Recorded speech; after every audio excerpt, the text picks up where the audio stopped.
Nous arrivons donc au 93e cours de Shmirat HaLashon. Le commandement Ochiar, Tochiar et Amitecha, c'est-à-dire réprimande ton prochain, comme ça est écrit dans Vaïkra 19-17, demande qu'on avertisse un homme qui faute, qu'il agit incorrectement et qu'on essaye de le convaincre de s'amender. On doit être prêt à subir l'humiliation et les insultes et manifester sa désapprobation aussi longtemps que le pécheur persiste dans sa conduite et persévérer même si on pense qu'on a peu de chances d'être écouté ou pas de chance du tout. Ce n'est que lorsqu'on pense que la réprimande l'incitera à commettre des fautes plus sévères qu'on doit s'abstenir de parler. Et le Chafetz Chaim nous dit ici, la réprimande doit être faite avec compréhension et respect, et chaque fois que possible en privé.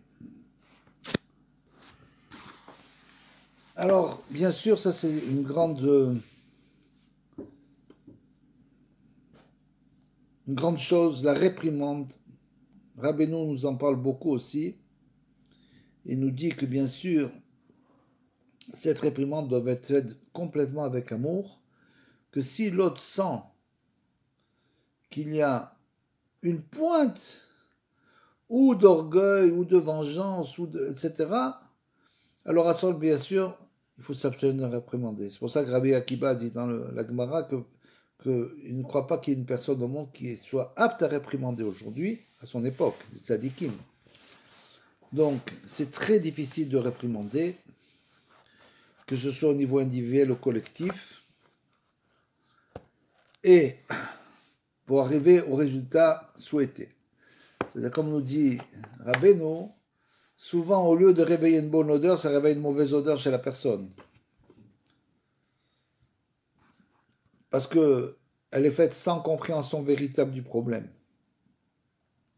Et ici, le Chafetz Chaim nous dit aussi que si la réprimande l'incitera à commettre des fautes, c'est-à-dire que ça va pas le calmer du tout. Ça ne va pas l'entraîner à faire tchouva. Ce n'est pas le moyen de faire tchouva aux gens que de les réprimander, bien sûr. Des fautes plus sévères qu'on doit s'abstenir, Donc ça veut dire dans pratiquement tous les cas, on doit s'abstenir totalement de réprimander. Que ce soit des gens à l'extérieur de la famille, que ce soit des gens à l'intérieur de la famille. C'est pas comme ça qu'on éduque les enfants, par exemple, les réprimandant. Pourquoi tu fais pas ça? Pourquoi tu fais pas ça? Au contraire, ça réveille de mauvaises odeurs. Il faut essayer de donner l'exemple. Donner l'exemple. Et si la personne veut faire tchouva, elle fait tchouva. On ne peut pas forcer une personne à faire tchouva, c'est impossible. À part si la personne nous demande qu'on la réprimande. Et même dans ces cas-là, c'est pas évident aussi. Donc la réprimande doit être faite avec compréhension et respect chaque fois que possible en privé, comme le dit Rashi. De façon générale, il faut interrompre la personne qui dit du lashon hara et la réprimander. Par contre, pour le lashon hara, alors là, si on a en discussion une personne qui dit du lashon hara, excuse-moi, ça c'est du lashon hara, je ne peux pas entendre ça. Il faut faire ce qu'on peut pour s'assurer qu'elle met un terme à ses bavardages, à moins qu'elle ne réagisse en multipliant des propos médisants pour se justifier. Une autre situation où il n'y a pas lieu de faire une réprimande, c'est lorsque la personne qui parle ne se rend pas compte que ses propos sont du lashon hara, ou ne se rend absolument pas compte que le lashon hara est interdit par la Torah. Donc là, on ne peut pas faire de réprimande, et évidemment qu'il continuera à parler même si on lui dit que c'est interdit. Donc il faut lui dire, il faut lui expliquer petit à petit qu'il y a des lois du lashon hara, etc., etc. Et dans ce cas, la réprimande transformerait le pécheur involontaire en pécheur intentionnel. C'est-à-dire que bien sûr, il faut savoir que quand on réprimande quelqu'un et qu'on lui dit ce qu'il doit faire, sans que lui soit du tout préparé, ça risque de lui causer un dommage. Parce qu'effectivement, on transforme le pécheur involontaire, parce qu'il ne connaissait pas les lois, en pécheur intentionnel. Donc il est préférable, nous dit le Chafetz Chaim, dans ce cas, de rien lui dire. Et donc, à partir de là, on évitera aussi de s'associer à un groupe lorsqu'on sait que les gens qui le composent se gardent de tout la shonara. Si on doit se joindre à un groupe, il faut limiter sa présence à un minimum et se taire autant que possible.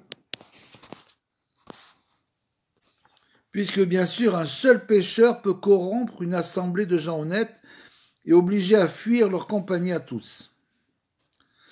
Le Sefer Rosh Agiva enseigne: Mon fils, prête attention aux paroles du roi Salomon qui dit: Ne parle pas aux oreilles d'un sot, de peur qu'il ne corrompe tes sages propos. C'est écrit dans Michelet 23:9. Garde-toi d'un rassemblement de personnes parmi lesquelles se trouve, ne se fût-ce qu'un moqueur ou un seul sot, surtout s'il se prend pour un sage, car c'est le sot par excellence. C'est-à-dire un sot qui se croit sage n'a pas d'espoir d'acquérir la sagesse. C'est donc le pire des sots, comme c'est écrit. C'est-à-dire quelqu'un qui n'a pas étudié et qui se prend pour un sage et qui ne continue pas à étudier, à se perfectionner sans arrêt, c'est le pire des sots.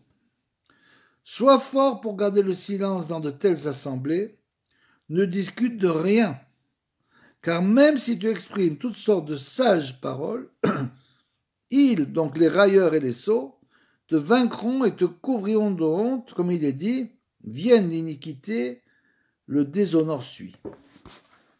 Toujours Shlomo Ameler de Michelet.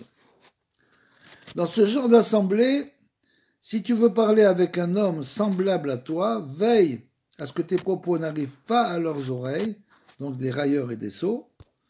C'est pourquoi le verset conseille: ne parle pas aux oreilles d'un sot, plutôt que ne parle pas à un sot.